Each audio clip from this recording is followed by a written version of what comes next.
Hoje nós vamos falar, dando continuidade ao que já foi tratado anteriormente, sobre a questão da relação de trabalho. A relação de trabalho, ela é ampla, é um gênero, como já foi explicado anteriormente no vídeo anterior. Ela é um gênero que abrange vários aspectos. E o principal aspecto dela é que ela representa o labor.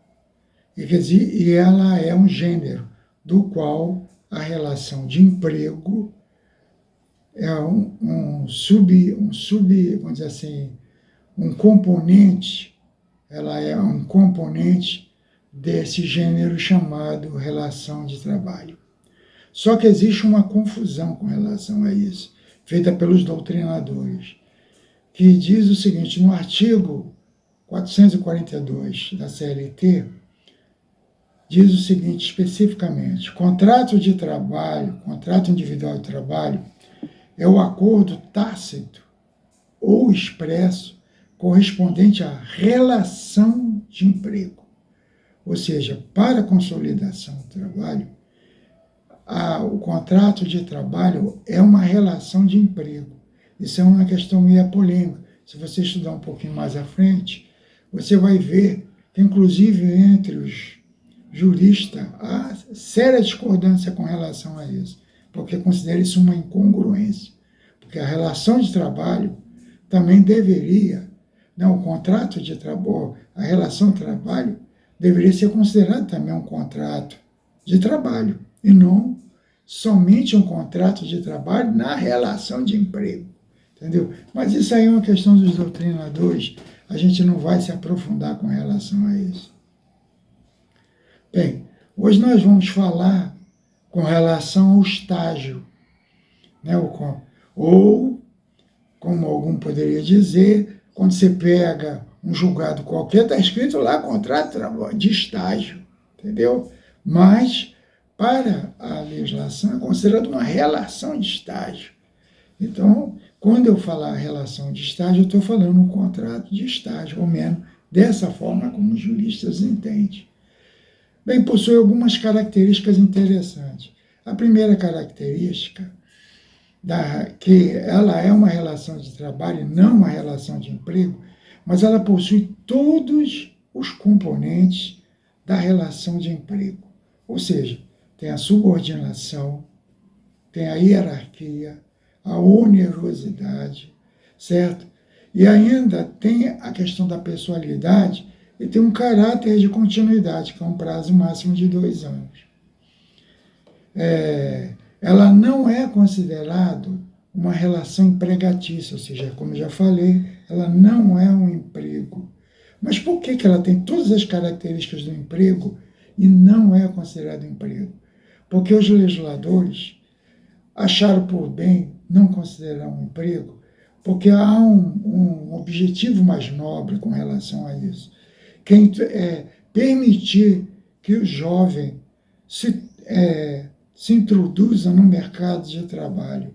Então, o fato do jovem poder se qualificar para entrar no mercado de trabalho, isso é uma questão muito mais relevante do que a questão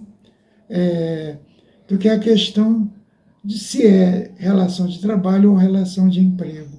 Por isso que, apesar de todas as características de uma relação de emprego, ela é uma relação, não, tem todas as características de uma, desculpa, tem toda a relação de uma relação de emprego, ela é uma relação de trabalho, entendeu?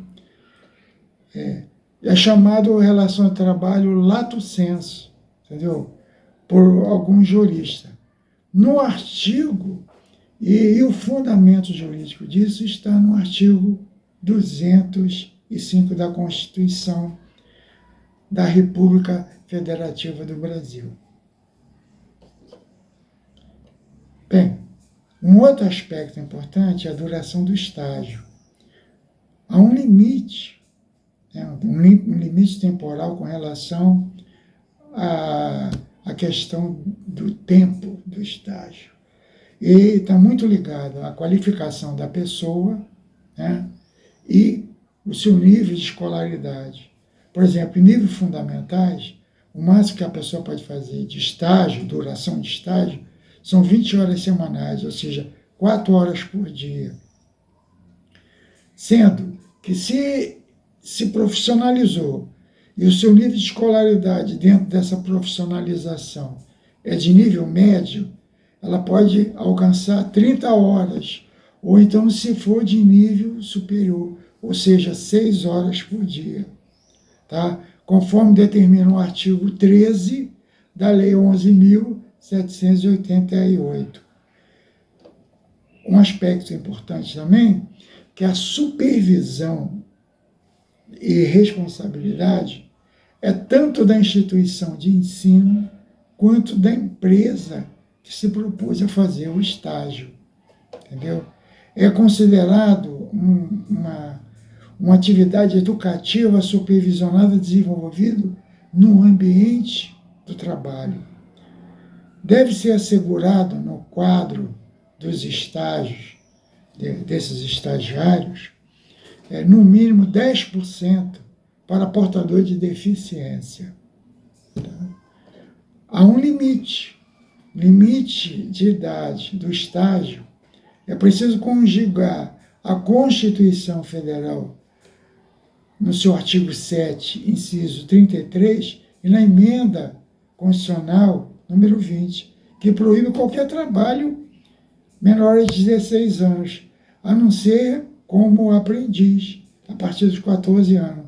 O aprendiz é uma outra coisa que a gente vai discutir em um outro momento.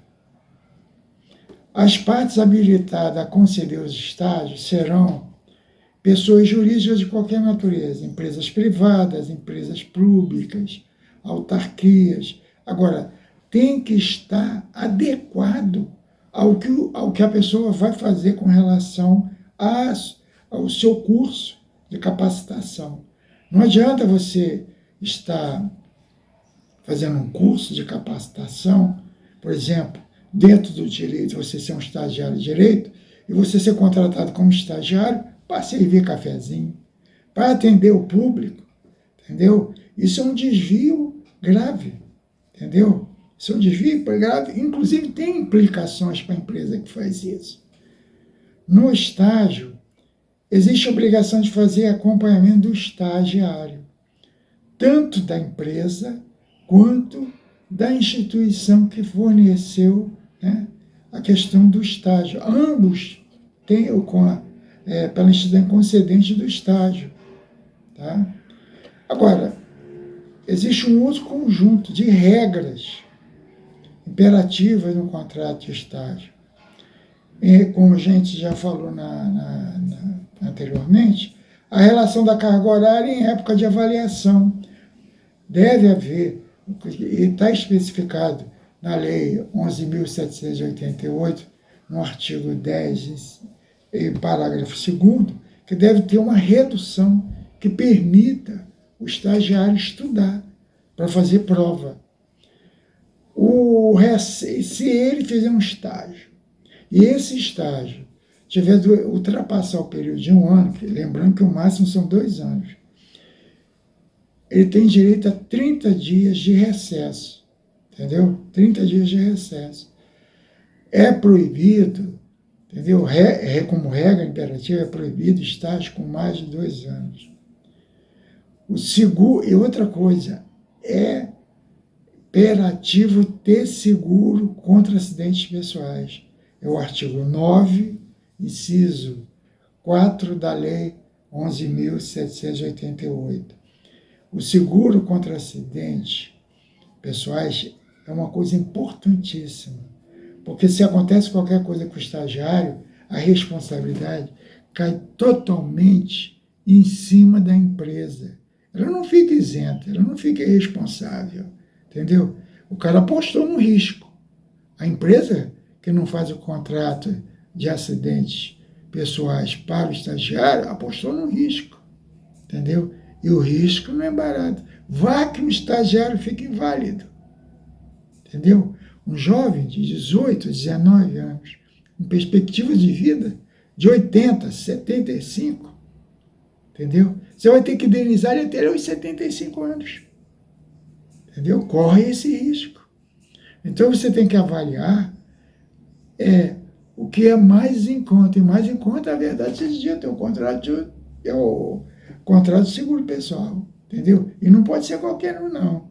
Tem que ser um que tenha uma paridade com um outro seguro, o seguro do mercado, entendeu? O cara acha que vai fazer um seguro, vai dar R$2.000 e tá tudo certo. Não é assim, não.